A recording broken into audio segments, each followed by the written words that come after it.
causa de la violencia nos tuvimos que desplazar. Salimos de nuestra tierra, dejando nuestra región, con el llanto reflejado y muy herido el corazón. Hoy me siento muy contento, aunque nos ha ido muy mal, pero somos campesinos que nos gusta trabajar.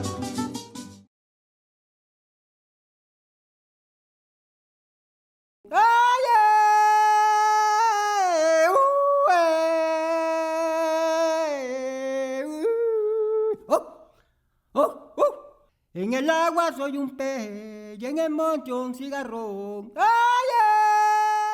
Nuestro pueblo fue uno de los que en la época de la conquista fue el más atropellado, precisamente por la ubicación geográfica donde estaba, ¿cierto? Nosotros siempre hemos habitado un poco tirando hacia los ríos del Magdalena, el Cauca y hacia la costa atlántica, y eso facilitó que los conquistadores arremitieran en primera instancia con las comunidades indígenas enúes. Entonces, eso llevó a que primero perdiéramos la lengua materna. Luego nos despojaran de las mejores tierras casi que del país y nos refundiéramos hacia la montaña.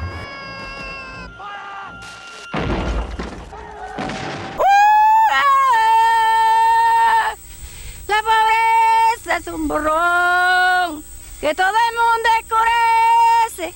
El pobre con amable sea no lo miran como merece.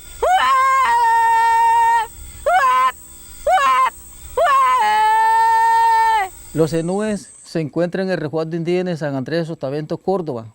Allá se encuentran. Y nosotros somos descendientes de nuestro resguardo.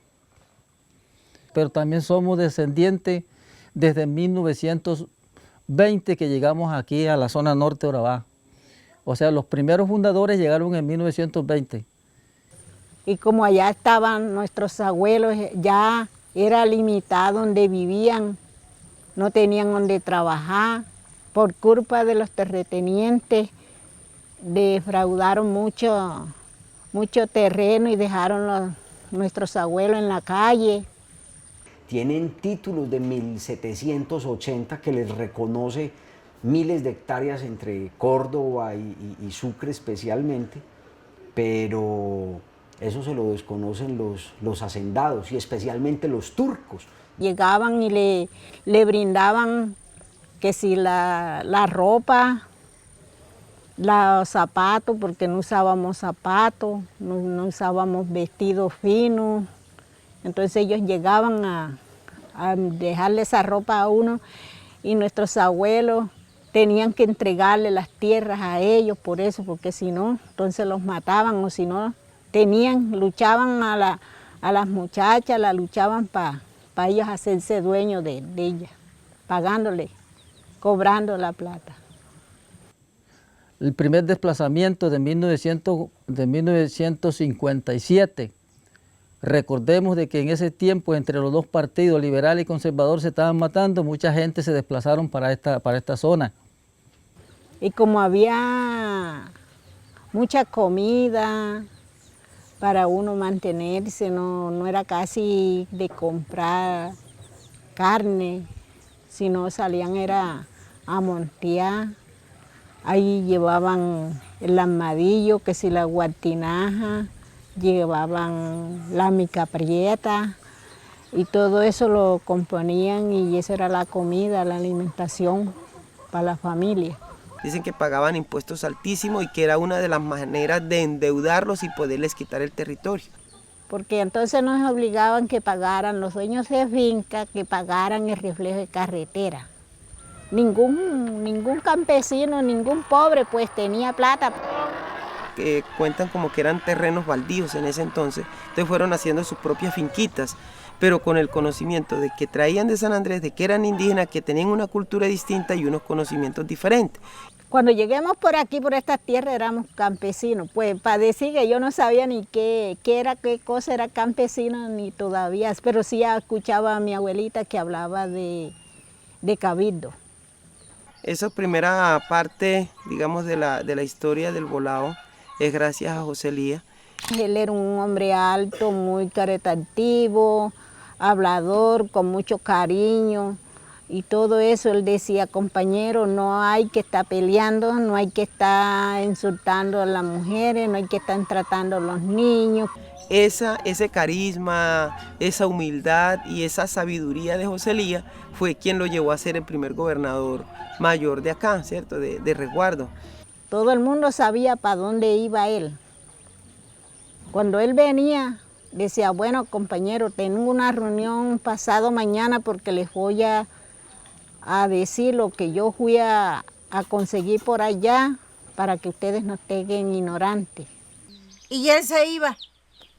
Y si le quedaba, él hacía su diligencia, toda su vuelta por ahí, si le quedaban 200 pesos, él venía y decía, compañero, hice esto y esto, pero aquí me quedó 200 pesitos. Se convirtió en un referente y era mi gran amigo, pero también como era cabildo mayor, era, pues como la persona que uno considera el papá, es como el techo, ¿cierto? Además porque él siempre dijo antes de morir,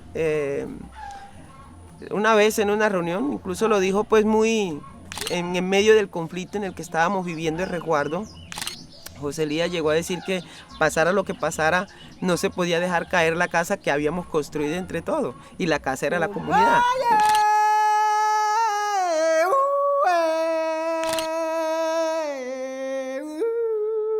Ser campesino y tener unas matas de plátano, tener unas gallinas y que algún actor armado pare y que pida una gallina o que se la lleve a las buenas o a las malas, ya vuelve cómplice casi que a los campesinos.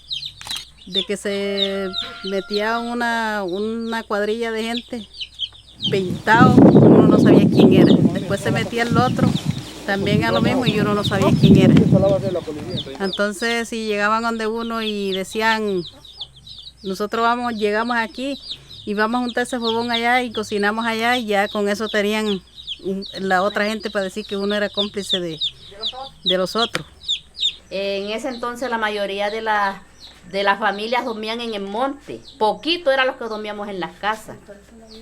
Y eso, se reunían 3, 4 familias a dormir en una sola casa porque les daba miedo dormir solitos en sus casas. Cuando la luna llena, eso era una cosa muy horrible porque ya uno temía esa noche, que esa noche podían meterse la gente y eran 3, 4, 5 que se sacaban en la noche, 1, 2, 3, 4 viviendas quemadas.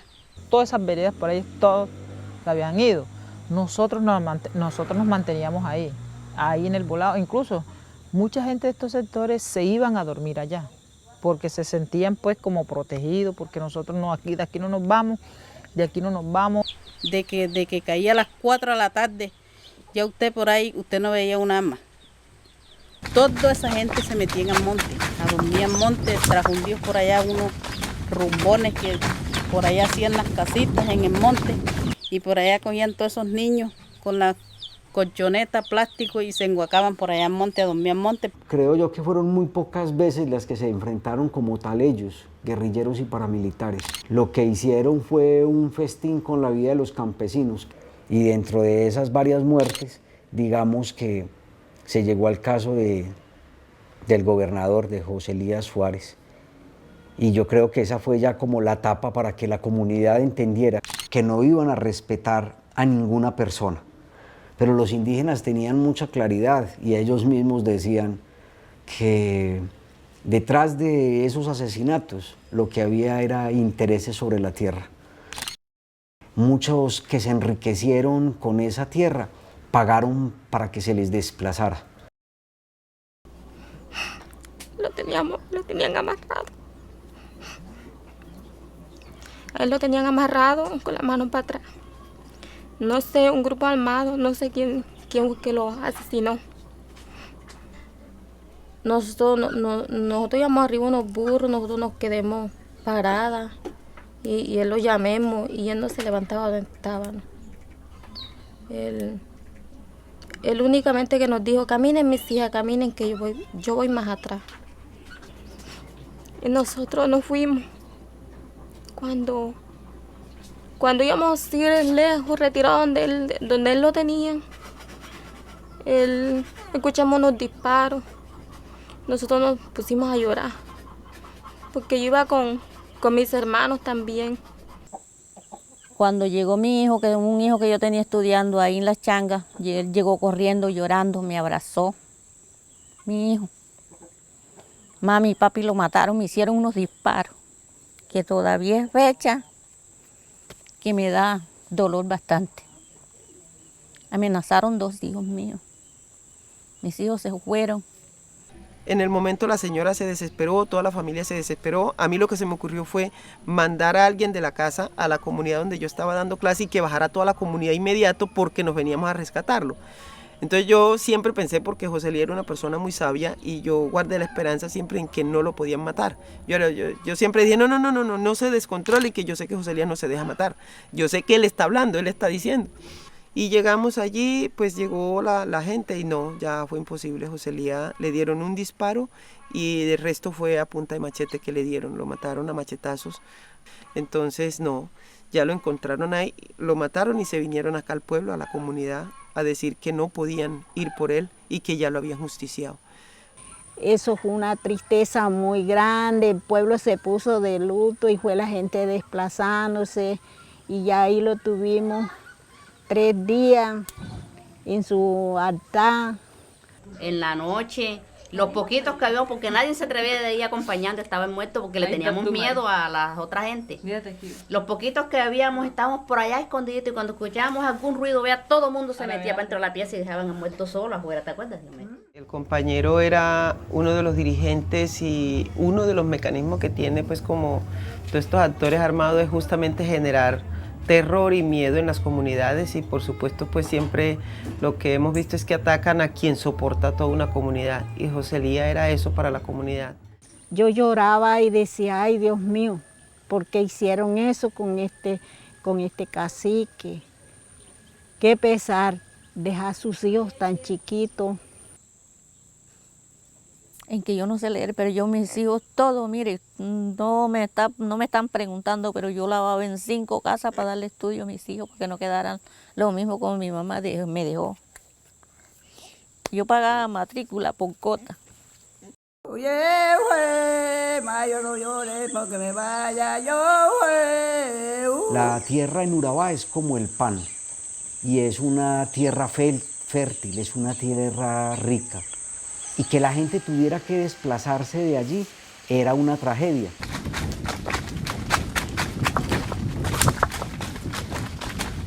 Mejor dicho, al día siguiente ya la gente estaba saliendo. Dejamos comida, dejamos animales sueltos, las casas, todo. A excepción de una familia que se quedó aquí arribita, indígena. Entonces ellos sí, bueno, si me van a matar, me matan, pero yo para dónde más voy a ir como con 6 pelados. Ustedes los van a matar. Yo decía, pero si para matarnos ya habían venido, nosotros no le hemos hecho nada mal. Entonces nosotros nos quedemos con todos mis hijos, llorando tristeza, viendo tristeza, pasando tormento, que dejemos animales por allá por la finca, perdimos frisol, perdimos maíz, arroz, todo. Animales, gallinas, quedaron como 20 carneros que quedaron sueltos ahí que no se sabe ni quién se los comió, porque la gente se fue apenas, había personas que apenas era coger, a veces que ni la ropa cogían, sino que con lo que tuvieran, por ahí se iban huyendo y esa gente no volvía ni en una parte, pues no han vuelto más. Sabíamos que si habían atentado con la vida de José Elías, que era una de las personas claras, que hablaba, que se defendía y que defendía a todo el mundo, pues ya quedábamos como desamparados, ¿no? Y ahí fue donde decidimos que nos teníamos que ir y que era mejor pues proteger la vida. Y eso era en la madrugada, no, eso nada más se oyeran los golpes, golpeando, desesclavando las tablas de las casas, muchas, para llevarse todo eso para allá. Estamos porque se fuera un desplazamiento masivo, digamos, conjunto, para efectos de que nos pudiéramos proteger los unos a los otros y bueno. Una vez alumbró una muchacha ahí en la carretera a lo pleno, así que, vea, y a veces se aguantaban hasta 4 o 5 días en la carretera. Yo decía, pero esa gente que se devuelvan de allá mejor, ¿por qué no se vienen para aquí? Donde podíamos estar, debíamos estar mínimamente 3 familias. De ahí para adelante, solitos no podíamos estar. Estaba por allá viendo los manzanitos así, bichecitos, y decía yo, ay, allá se lo estarán comiendo, ¿sabe qué tanto que había allá y uno acá comiendo nada? La salida de uno, yo tenía una coquerita, que esa coquera que está ahí estaba apenas comenzando. Y eso se perdió. Yo andaba con el compañero mío, teníamos 6 hijos. Él andaba cargando 2 hermanos, perdió el hermano. Hasta el momento pues no se sabía más nunca.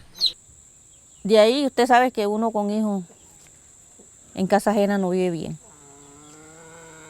Yo quería mucho a mis hijos, yo no quería que me los trataran mal. Yo me hallaba como, ¿cómo le voy a decir? Como los marranitos esos que están allá en el chiquero. Yo no estaba acostumbrada a estar en esas 4 paredes. Ahí me hallaba, no sé, no era mi vida desde que llevaba acá en el campo. Había familias que no tenían nadita allá ni a donde recostarse. Ajá, y los obligó de venirse a morir o a vivir antes que lo viniera a matar la hambre, que lo matara la candela. Yo recuerdo que la gente del Volado era en un potrero y la tierra no era tan fértil. Por eso ellos decían, preferimos tener aquí hambre a regresar a la región de Urabá. Preferimos tener hambre a tener miedo, y eso es una vergüenza completa. Cuando uno mira estas fotografías y recuerdo a esas mujeres que en medio de un potrero con tierra reseca estaban ahí con sus ollas, con sus pocos alimentos, porque es real, la gente estaba aguantando hambre. Y posibilidades de educación muy pocas, pero habían liderazgos ahí, de mujeres que se encargaban de enseñarle a los niños. Entonces lo que hicimos fue volver esa educación un acto pedagógico para superar el dolor que teníamos como comunidad. Entonces escuchábamos los niños, escuchábamos la mamá, escuchábamos a los papás, íbamos donde estábamos la gente, nos reuníamos de vez en cuando, hacíamos convite y volvimos ese acto pedagógico un acto de fortaleza personal. Digamos como superar ese impasse y ese dolor que la gente estaba, porque el sufrimiento era demasiado, sentirse ya por fuera de la comunidad, sentirse sin nada, desamparados, como dice uno, es bastante duro, ¿no? Era algo así que teníamos que organizar para que los muchachitos no sufrieran tanto o sintieran pues ese atropello que habían tenido. Entonces nosotros los manteníamos juntos y decíamos que eso había pasado, que nosotros íbamos a volver, que estábamos ahí y que ellos, pues, y con los mismos padres de familia hicimos una escuela itinerante, se le llamaron. Duramos 7 meses en ese recorrido. Recuerdo que cuando la gente estaba reunida y nos estaba contando por el miedo que tenían de regresar a Urabá, veía, digamos, a esa madre con las manos sobre el pecho de ese niño. Y si algo me impactó a mí del rostro de este pequeño, es la profunda tristeza de sus ojos. Y yo creo que la mirada de ese niño es de alguna manera el resumen de un país y de una comunidad o de una región que estaba sumida en la violencia. Tendríamos que llorar todos en esta sociedad si tuviéramos más solidaridad, si fuéramos más respetuosos con la vida y con la dignidad, pero especialmente de las comunidades abandonadas y olvidadas y marcadas por la violencia. Cada quien cogió fue camino para afuera porque va a ir huyéndole la muerte. Mañana me voy para el monte. Entonces creímos que nos preparábamos para retornar. Y lo que hicimos fue primero, bueno, ¿quiénes estamos dispuestos a ser parte de esa comisión? ¿Quiénes estamos dispuestos a ir y hablar con la gente? Y ¿quiénes estamos dispuestos en buscar las condiciones? Y buscar las condiciones implicaba hablar con todos los grupos que estaban implicados en el conflicto, ¿cierto? Y después de eso, yo lo digo muy jocosamente, después de eso yo digo, pues nos tocaba ya corretear indios, y era saber dónde estaban, irlos a mirar y decirles si habían o no condiciones para regresar. Ay, esto estaba solo, yo llegué al propio pueblo, ahí me hicieron una casa, yo duré unos meses ahí. Allá en Palo Alto no encontramos casa, todo el mundo esa casa ya para el suelo, fíjense. Y eso era monte arriba, Uyama. Como un esa Uyama, por arriba los Uyamas en la casa. Y cuando ya todo se medio se normalizó, dijo esta señora, yo me voy para atrás porque yo soy como el conejo, a mí me gusta estar en el monte. Palito bueno, allá viene mamajeno. Palito bueno. Esto es un cultivo, una hectárea de yuca que tenemos aquí del grupo de mujeres para fortalecer y mejorar la calidad de vida en la comunidad y a las familias indígenas. Aquí vemos 14 familias trabajando en este grupo. Palito de Matimbé, me decía María Mercado. Palito de Matimbé, no me tires para un lado. Palito de Matimbé, que me acaban de romper. Palito de Matimbé. Esta era la casa donde vivía José Elías, justamente cuando lo mataron. Y en ese momento la intención era tener gran parte del territorio cubierto por las comunidades, entonces había decidido venirse a vivir a esta finca Palo Alto. Permanentemente entrábamos, tomábamos tinto, una chicha o un almuerzo, conversábamos con él y nos seguíamos hacia la comunidad.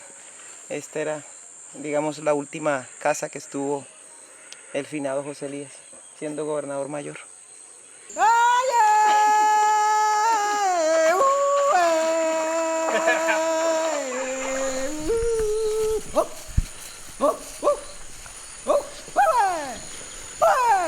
¡Adentro, mi gente! ¡Que para adelante que vamos! Este camino que estamos recorriendo, lo recorría justamente en la época de la muerte de José Elías.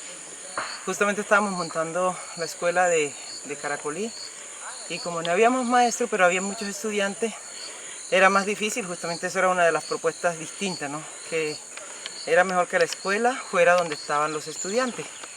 Y entonces era más fácil que un maestro subiera o dos maestros y no que bajaran 30, 40 niños, sobre todo pues el riesgo del río, estaba siempre lejos y bueno. Entonces optamos por ese mecanismo. Yo fui una de las que recorría justamente este camino todos los días, a veces caminando, a veces en bestia. Y a veces cuando el río nos dejaba, pero si no nos dejaba, no podíamos dar clase. ¡Adentro, mi gente! ¡Que para adelante que vamos! Con plata y sin plata hemos direccionado el tema educativo. Llevamos ya 30 años construyendo todas las apuestas educativas, todo lo de los PEC, avanzando en los colegios, capacitando a los maestros. Trae una universidad acá en estos montes, sería lo bonito. Tú sabes el bachillerato que hay arrumado acá, ¿sí? Una cantidad, ¿sí? Podemos hacer eso. Bueno, alguna cosa, pero podemos aparecer. Bueno, tú sabes lo que es una tecnología en el SENA, eso es lo más práctico que puede haber.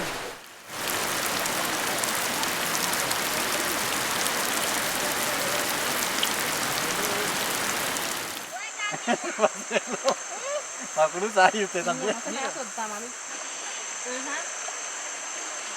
Pero sí está subiendo, yo creo. Sí está subiendo. Ahorita no lo había visto tan alto.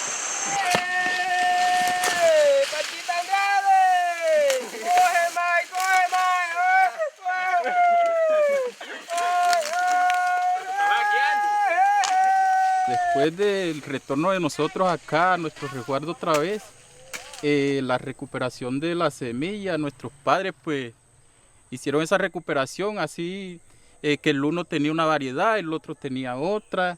Son 10 variedades de maíz, son un poquito más, pero acá contamos por ahí con unas 10. Por ejemplo, tenemos el maíz cariaco, por allá tenemos un lotecito de maíz negrito, allá tenemos el maíz cataloa, acá tenemos el maíz azulito. El gallo con su plumero golpea las alas y canta y expresa con su garganta que es el rey del gallinero.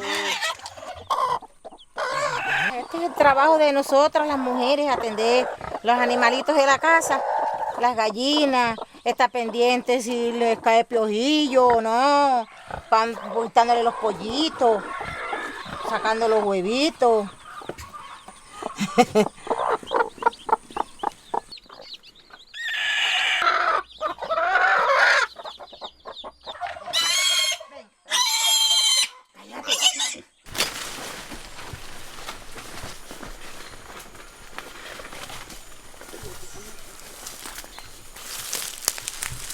La caña flecha sea para trabajar la artesanía. El primer proceso que se le hace de lo que es el corte cuando uno viene a cortar. Es el primero. Ahora vamos por el segundo, que es a quitarle la otra hoja y después la otra hoja. Pero ya eso es en la casa, no es acá en el monte.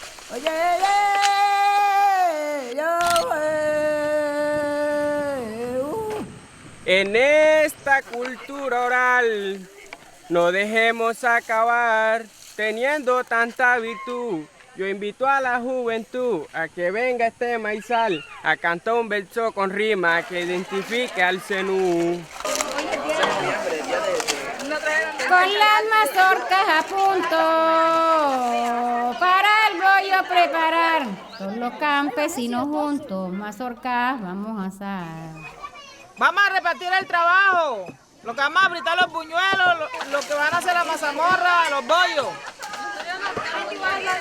A la señora María Banda que le toca venir a fritar los buñuelos. Ah, ya se había ido colando. A ver, mencionen todo lo que se hace de maíz, pues. La chicha.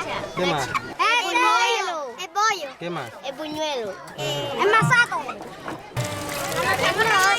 La mazamorra. Matamola. ¿Qué es lo que más le gusta de eso? El buñuelo. El buñuelo y la mazamorra. Y la mazamorra. La mujer chiquita y tetona no sirve para molendera, porque con el pico de la teta echa la masa para afuera.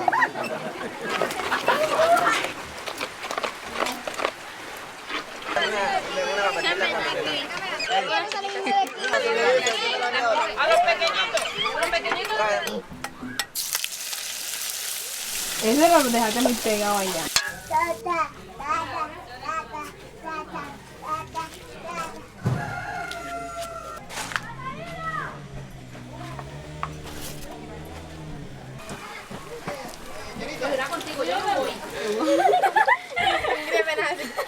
El papel que juegan las mujeres en la reconstrucción de una sociedad donde los hombres especialmente fuimos de alguna manera los que hicimos la guerra, fuimos los que estuvimos muriendo día a día porque éramos los que más empuñábamos las armas.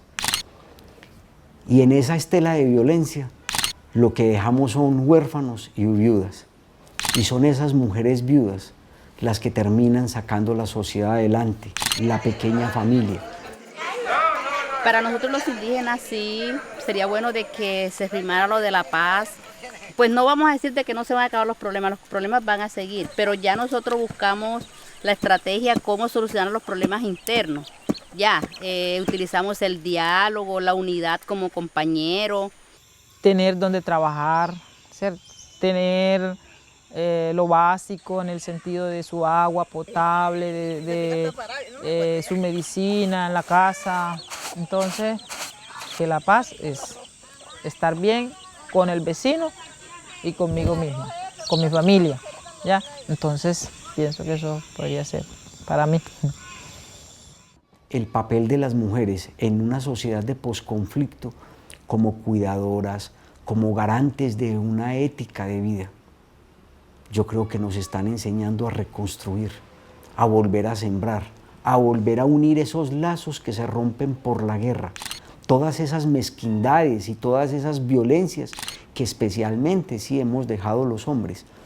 Yo creo que estamos en un buen momento de que las mujeres entren a gobernar este país y que nos demuestren que de una manera más honesta y con mejores inversiones en educación y en salud se puede sacar este país adelante. Yo creo en la paz de Colombia y sobre todo de la mano de las mujeres. Tener la posibilidad de tener un territorio donde podamos recrear la cultura, poder tener la paz de reírnos y de contar las historias.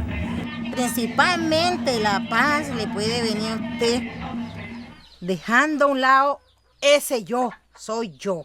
Si usted quiere tener paz entre usted mismo y con los demás, tiene que pensar a construir. Allá Miria está, hombre, Miria tiene un problema. Yo voy a ver a Miria.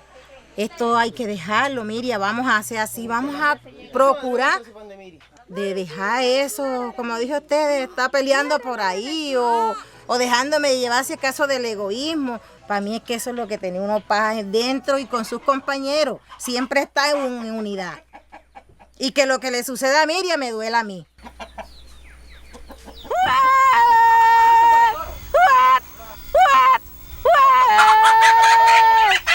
La pobreza es un borrón que todo el mundo oscurece. El pobre cuando me habla no lo miran como merece.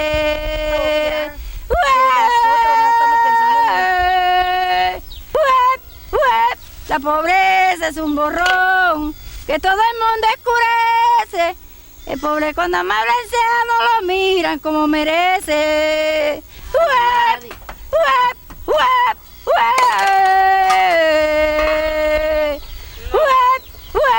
La pobreza es un borrón que todo el mundo oscurece. El pobre cuando me habla no lo miran como merece.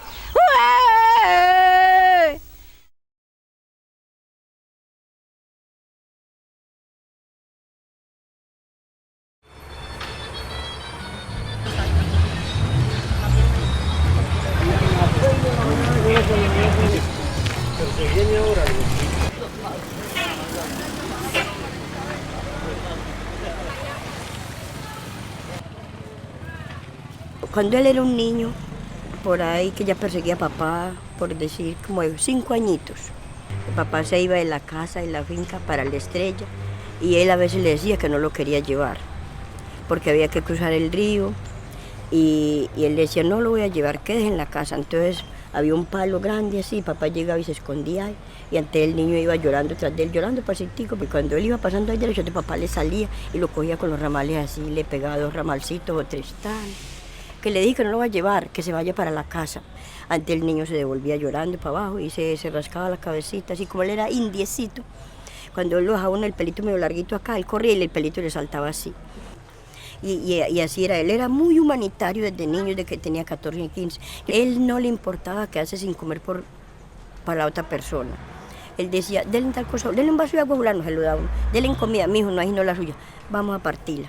Él cuando estaba pescando y los que vivían para lejos, y me dijo, lleva estos 2, 3, 4 pescados. Él fue muy humanitario, él compartía mucho la comida con las personas. Y también si llegaba una persona muy pobre a la casa, de una familia pobre, él le daba una camiseta, colócate esta camisa, colócate esta. Quejas de él de ninguna manera, peleó ni cuando niño ni cuando grande menos. Lo seguimos queriendo hasta el último día de vida. Porque te queremos mucho y siempre te tenemos en el alma y en el corazón, queriéndote todos los días de nuestra vida, para que tú siempre estés con nosotros y nosotros contigo. Construir paz es uno estar en un sitio donde yo pueda tener todo lo que necesito, estar en armonía con el vecino, con mi señora, con mis hijos, con toda la población, y que yo no tenga que decir, hombre, es que yo cómo hago para conseguirme el mercado que me falta ahora, a quién me presta, a quién voy a robarle o a quién voy a echarle una mentira para eso. Entonces la paz entra de ahí, yo poder estar restablecido y tener todo lo que yo necesito. Estoy tranquilo, atiendo a mi gente y puedo sacar mucho más tiempo para lo comunitario y trabajar. Eso es lo que yo miraría como tener una paz, y a eso estamos apuntando. A él lo mataron como en la noche y nosotros nos dimos cuenta de ahí como a las 7 de la mañana, al otro día. Conmigo, con esa dulzura y en el hogar y todo. Ay, Padre Santo. Aparte de mi hermano, era un papá, un amigo. Era la luz de mis ojos. Estos 20 años para mí fueron como tan cortos, me parece que ya ha sido como en un año que decía que estábamos casados porque nos queríamos tanto. Él era tan buen hijo, buen esposo y buen padre. Jairo era un hijo del pueblo, nacido y criado en esta tierra, hijo de padres campesinos, toda la familia campesina, un muchacho muy honrado, muy compañero, era amigo de todo mundo. Ese amor que él sentía por su gente, por por la tierra, porque la gente trabajara. Eso era como algo que era más allá del corazón. Era un amor infinito por la tierra, por los amigos, por servir, por colaborarle al otro, por sentirse útil para los demás. Yo creo que nunca tuvo un sentimiento de egoísmo, sino que por el contrario era de compartir siempre. Jairo tenía un amor muy profundo por la tierra. Por eso cuando a ellos los desplazaron a Jairo y a toda la gente de Saiza y vieron la oportunidad de poder regresar, se pegaron de esa esperanza.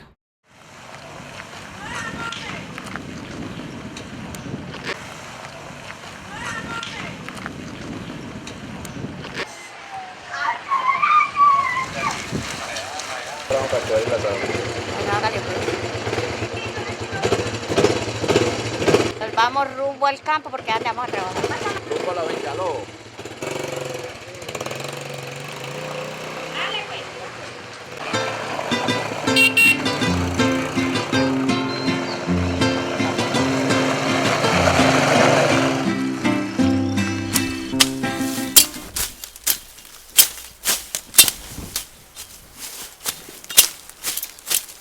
Dicen nuestros abuelos que Saiza fue fundado en el año 50, cuando la guerra de los conservadores y los liberales, que se entró todos los paisas de Antioquia, de Urrao, de todas esas zonas, buscando un refugio y encontraron una tierra tan productiva, tan hermosa. Yo no nací directamente en Saiza, pero llegué muy pequeñito, me siento como hijo de Saiza y en sí Saiza para nosotros era un paraíso porque teníamos de todo y era una maravilla, teníamos las selvas, teníamos el río, teníamos los negocios, teníamos todo lo que era el cultivo del campo, todas las fincas y todas las ganaderías, teníamos toda la economía, un 100%, ya no necesitábamos casi de comprar nada ni de llevar nada de la región, únicamente la salecita y el jabón.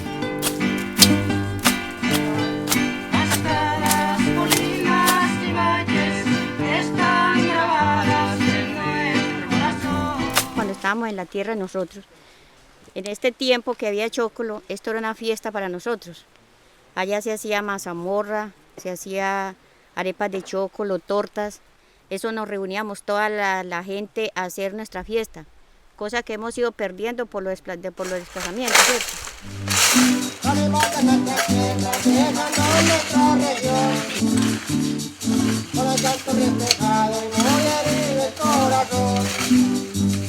Hacia principios de los 80 comienza la prospección para la construcción de la represa de Urrá.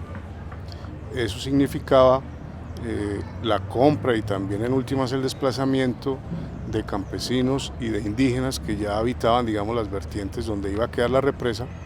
Muchos de ellos tienen que subirse a la cordillera y eso ya es Saiza, entonces empiezan a interaccionar con esos colonos paisas que estaban allí. Estos que llegan son más de la serranía, pero son más cordobeses, son más zenúes. Los campesinos se empiezan a ver involucrados entonces en el rechazo a ese megaproyecto de la represa. Algunos, digamos, participan seriamente en las discusiones que se dan, entre ellos los líderes como Omar y Jairo, directamente salen como voceros de los campesinos frente a esta problemática. Igual en el 2002 se da el desplazamiento, esta vez por la acción de la SAUC. Los campesinos de Saiza se desplazan casi en su totalidad. Y finalmente, en esta época, cuando se da ya la muerte de Jairo, vuelve a haber otra dinámica, que es un problema por la tierra.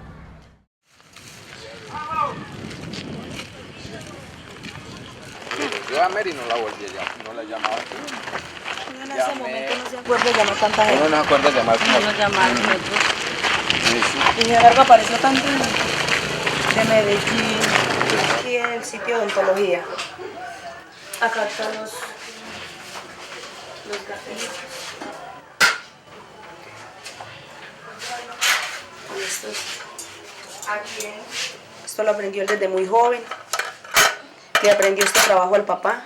Íbamos a trabajar con mucho amor lo de la mecánica dental, los dos, y con eso íbamos a tener una familia y a vivir bien. Trabajo pendiente.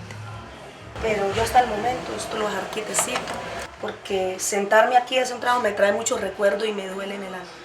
Entonces esto quedará cerrado un poco de tiempo.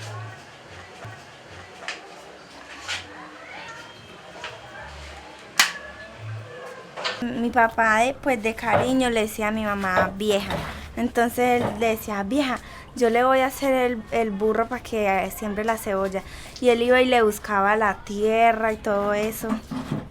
Era más pensador, le gustaba mucho el ambiente, le gustaba, en toda estaba él. Ya comenzó la gente a mostrarse lo que él iba a hacer. Una vez le decían a él que cogiera el cargo de la presidenta de acción comunal. Y él decía, pues que yo me parece como que yo no soy capaz, yo estoy muy nuevo. Le dijo, no, cójanlo, que es que nosotros le vamos a ayudar. Lo tenían a él porque lo veían como avispado. Y él dijo un día, yo me voy a meter, pero ustedes me van a ayudar, porque yo estoy muy nuevo y de pronto me equivoco. Y cogió la inspectoría en Saiza. Entonces la gente me dijo, no, pues es que igual nosotros necesitamos un líder y venga, caméllele. Y si me van a ayudar, me le meto. Entonces se hizo la votación, la Junta hizo la carta, montamos un equipo de trabajo muy bueno. Es una experiencia muy buena. Yo tuve la oportunidad de trabajar 5 años como inspector. Se decía inspector de policía, pero sin ni un policía, porque trabajamos era con lo comunitario. Él siempre buscaba a las personas más ancianas, que ya de experiencia, y entonces buscaba un problema que le presentaba en la comunidad, él no lo hacía solo. Decía, la madrina está brava conmigo. Dejará de agregarla a contentar. Por aquí hay más fotos con él. Mire, eso fue en Saiza cuando no había nacido mi otra hermanita, la menor.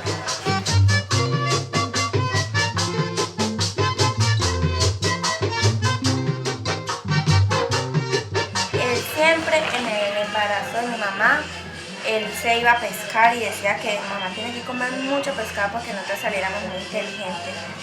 Entonces, él salió como a las 9 de la noche a pescar, traerle un pescado a mi mamá.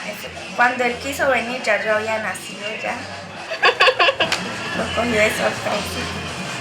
Y eso fue un día de la madre, entonces mi mamá me decía que yo había sido el regalo de madre de ella. Cuando mi papá se graduó en 11, ahorita después del desplazamiento. Por ahí está con los 3. Eso fue, él se graduó en el 2002. A mí me gustaría, por ejemplo, haber podido estudiar y haber sido un profesional, por ejemplo, en la parte social. No he podido por lo que no hay recursos y estamos sacándole tiempo a lo comunitario y tiempo también a lo nuestro, porque tenemos unas obligaciones. Esta es la carpeta de los papeles importantes que él tenía. Un certificado de parques nacionales de lo que él trabajaba ahorita. Nos consentía mucho.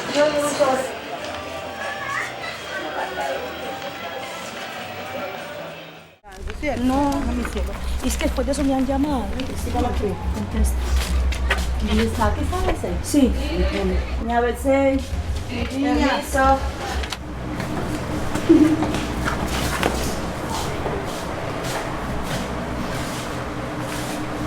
En una región como esa no hay otra. Entonces para nosotros es el paraíso. Allá todos éramos como familiarizados, todos éramos como una familia. Ahí vivía Jairo, fue una excelente persona que todo el tiempo se trabajó por la comunidad. Él fue el del presidente de la Junta de Acción Comunal en varias ocasiones. Fue los que conformamos un comité de la carretera cuando hicimos la carretera del Cerro a Saiza. Era el que estaba al frente de todos los trabajos. Todos nos guiábamos, era por él. Entonces matábamos 10, 12, 15 gallinas diario para hacerle la comida a los que estaban haciendo la carretera y a la gente que iba a colaborar, porque eso más fue colaboración de la misma gente de la región. Y de todas las veredas, la gente hoy nos trae un marrano, hoy nos traían gallinas, y todo esto fue encabezado por Jairo.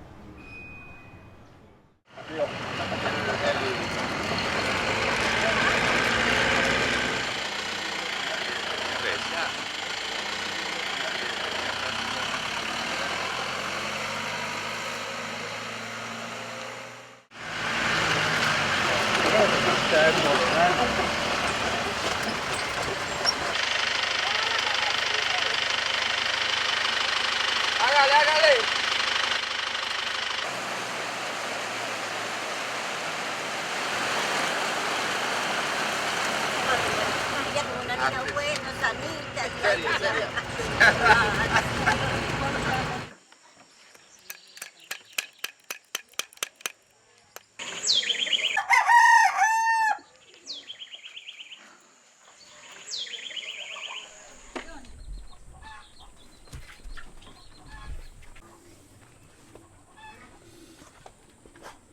Es que no se llevaron una persona, se llevaron el papá del cerro. Y la gente se queja y vienen a mirar la casa sola, donde diario venían, lo encontraban allá arriba martillando, llamando, hola, saludando.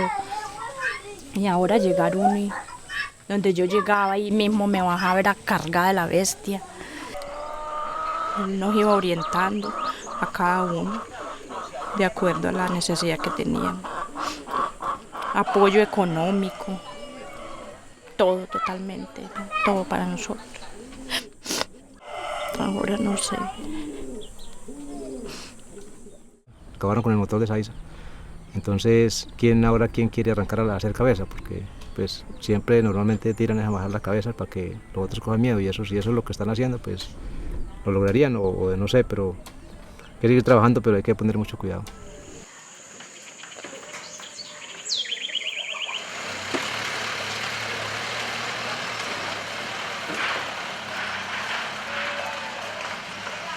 Este caserío en el que estamos es el Llano, una de las veredas más importantes del corregimiento de Saiza. La idea era llegar hasta Saiza, pero las condiciones de seguridad, de confianza no nos permiten. De hecho, nosotros, los demás líderes, en el caso mío, creo que no pueda volver más allá porque las condiciones no se dan. Hasta el 14 de julio de 1999, esta comunidad del corregimiento de Saiza, que somos unas 33 veredas aproximadamente, 1.100 familias, vivíamos en medio de una alta producción de comida, de dignidad, de solidaridad, dentro de un grupo de las autodefensas, y nos masacró y prácticamente nos exigió que saliéramos de todo este territorio y que lo dejáramos desocupado. Se quema principalmente el comercio, porque supuestamente abastece a unos grupos enemigos de los que hacen la masacre. Entonces ocurre esto y después viene el otro grupo contrario al que hace el primer caso y empieza a causar muertes selectivas en las veredas. Entonces la gente no aguanta la presión y empieza a retirarse de la zona. Nosotros no supimos por qué fue como el desplazamiento, porque para allí éramos todos éramos, como le digo yo, muy neutros. Nosotros nunca nos metíamos ni con un grupo ni con el otro. El pueblo todo el tiempo fue un pueblo, pues, para nosotros muy sagrado. El día del desplazamiento, todos estábamos tranquilos en el pueblo, normal. A las 5 de la tarde llegaron ellos, sacaron a toda la gente de las casas. Todos, hombres y mujeres, tenían que ir a la placa. Y a todos los niños nos encerraron en la iglesia católica. En cosas de minutos, el pueblo no era sino una bola de humo negra. Que escuchábamos esos disparos, todos los niños que estábamos en la iglesia empezamos a empujar la puerta de la iglesia, a llorar, todo el mundo a gritar. Los que pudimos correr, corrimos. Ahí hubieron varios muertos. Ellos trataban de que no abriéramos la puerta, pero entre todos la abrimos y todo el mundo a llorar, a coger a su mamá, a su papá, todos los que estaban en la placa, pues la mayoría aprovechó para coger a sus hijos.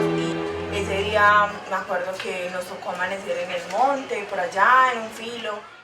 Eso es horrible, con los niños por ahí arrastrándolos. Eso fue muy horrible. Le digo, como sentir en ese momento, es algo que uno no puede como decirlo, ¿no?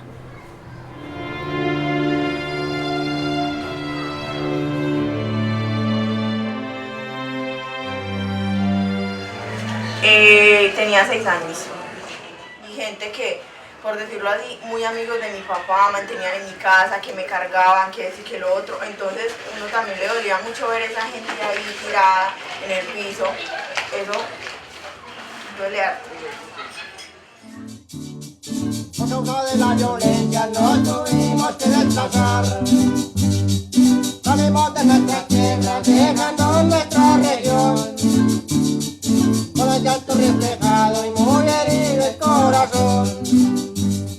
Fue un éxodo masivo, un éxodo donde nos tocó abandonar toda esta hermosa tierra, este bello paraíso. Salimos con lo que teníamos, dejando todo atrás, con mucho dolor, con mucha pérdida. Es una zona que para muchos actores ilegales se convierte en el bastión de la producción de coca. Requiere que esos campesinos bonachones que solo piensan en la comida se vayan yendo para que puedan ahí estar otras personas dedicadas a otros asuntos. Es un contexto muy complejo, muy complicado, donde quizás esos afectos, esas relaciones campesinas y sociales basadas en los afectos, tiene que vérselas con nuevamente una racha de violencia muy fuerte y muy injusta en esa zona. La guerra que nunca termina, hoy quiere acabar nuestros sueños de unión. Papá no quería, porque él ama ese pueblo, mejor dicho, que su tierra, su casa. Hasta las colinas y valles están grabadas en nuestro corazón. Por tener más conexiones, el comercio, la familia, los amigos y todo eso. Entonces la mayoría de la gente nos desplazamos para Urabá, para Antioquia.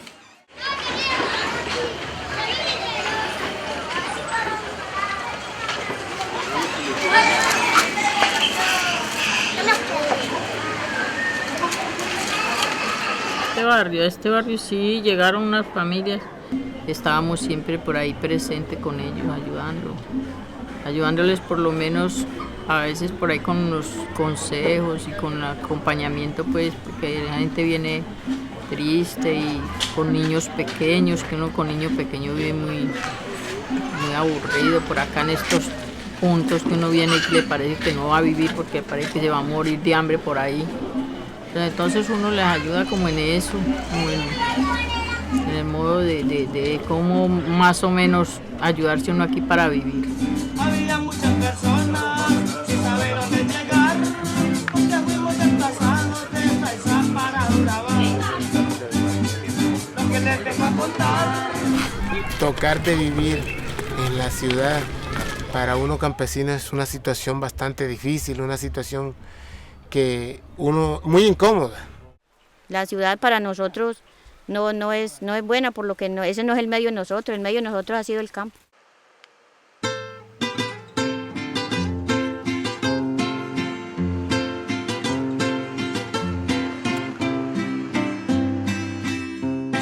Luego transcurren unos 3, 4 años y la gente empieza a retornar y vemos ya llegar familias a las veredas más cercanas. Finalmente ya miramos que tenemos unas 600 familias más o menos ya en el sitio y algunas con ganas de retornar. Entonces organizamos y se legaliza el retorno. Él la tuvo encabezando, pero como íbamos entrando la gente se nos iba sumando a la comisión, y ya cuando llegamos a Saiza íbamos más de 50 personas. Pero fue aquí encontramos totalmente una desolación, el pueblo totalmente en el monte, las culebras, los guaguas, los gurres, todos viviendo en las casas. A medida que íbamos avanzando por los caminos, que finalmente no eran caminos, sino que eran selva y potreros, pues íbamos encontrando esos reflejos o esos residuos de lo que fue una comunidad y un pueblo. Entonces era como acercarnos cada vez más a un pueblo fantasma. Era un pueblo fantasma lo que estábamos llegando. Totalmente. Y de un momento a otro llegamos y había un montón de árboles al lado y lado, y los compañeros Jairo y Juan decían, este es Saiza. Todo totalmente en el monte, los árboles donde uno tenía los negocios, árboles que habían nacido en los enfriadores. Entonces era una desolación totalmente, un 100%, porque era donde tomábamos las cervezas, donde bailábamos, donde hacíamos todo lo que era lo anterior del desplazamiento. Cuando yo llego a mi casa en Saiza, de donde había salido, y yo la había dejado humeante todavía, porque me la quemaron con todo lo que tenía, mis pertenencias, el negocio. Fue sentimientos encontrados, uno de alegría de volver a ella, pero otro de tristeza, de dolor, de angustia, de eso de volver a empezar, de cómo vuelvo a empezar, de ver todo derruido, derrumbado. Eso en sí hasta me enfermé. Todos a ratos reíamos y a ratos festejábamos, pero a ratos llorábamos también por encontrar esa realidad de así como la veíamos en ese momento. Para ver a sus hijos más tarde cosechar. parecíamos como un grupo de niños. Se compartía todo como una sola familia. Haga de cuenta que todos los desplazados de Saiza y los que nos unimos a esa gran caravana, porque eso era como una caravana de triunfo. Jairo fue uno de los que se le salieron las lágrimas y nos abrazaba y nos decía, muchachos, es una realidad que estamos viviendo, no es un sueño. Porque pudimos volver a esta tierra donde lo habíamos perdido todo, pero en esa ocasión también podríamos decir que lo recuperábamos todo. Era una alegría, era una fiesta volver a limpiar el pueblo, los caminos, volver a hacer el puente, volver a hacer, y todo con ollas comunitarias, con convites, con todos aportando, lo hacían. Construimos escuelas, construimos puentes, construimos colegios, construimos alcantarillados, construimos acueductos. Y comenzó a producir el campo común y corriente, el maíz, todo lo que tiene que ver con el agro. Tuvimos cantidad de cosechas grandes como estas que estamos viendo aquí. Volvemos a producir lo mismo, los cerdos, el ganado, el plátano, la yuca. Siempre fue nuestro sueño, nosotros nunca quisimos ser desplazados eternos, siempre conversábamos porque eso fue una de las cosas que siempre mantuvimos unidos. Pero todo fue un ánimo de nuestro compañero Jairo. Su vida era Saiza, su amor infinito era por Saiza, su familia, sus amigos, pero Saiza era lo que le recogía todo. Jairo sigue vivo en el corazón de los saiceños, de cada uno de nosotros. Las voces se las escuchamos, los consejos, la chispa, el chiste, lo que él soñaba junto con nosotros, eso no muere.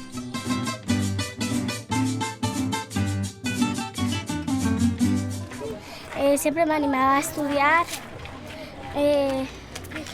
me aconsejaba mucho. Y él nos decía que cuando estuviéramos grandes, él quería que nosotros fuéramos como él, que trabajáramos por la comunidad y por el medio ambiente. Pero yo sé que él de allá donde está, él va a estar muy feliz de que yo lo haga, de que yo los cumpla, de que yo me supere y de que yo salga adelante. Él va a estar súper contento con eso. Entonces eso es lo primero que tengo que hacer, estudiar y salir adelante. Me acuerdo que ese último día que tuvimos juntos, él me decía esa noche que me quería tanto, tanto, tanto, que él daba la vida por nosotros. Pero yo no entendía por qué me decía esto, sabiendo que era que se le estaba acercando ya el fin de él. Todo el trabajo y el apoyo de tantas personas para reconstruirnos de nuevo. Pero en un momento se acabó todo. Ay, bendito Señor.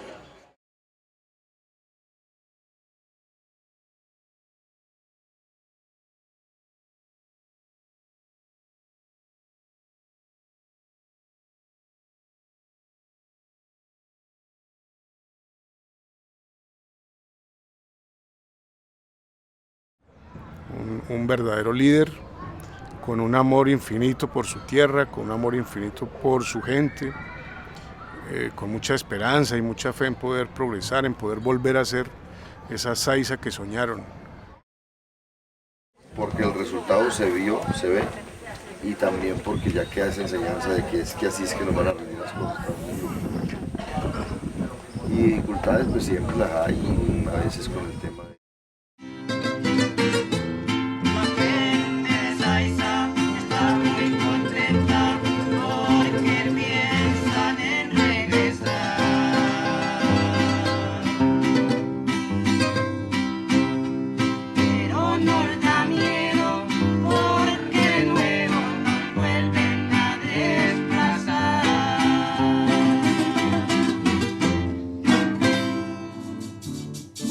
No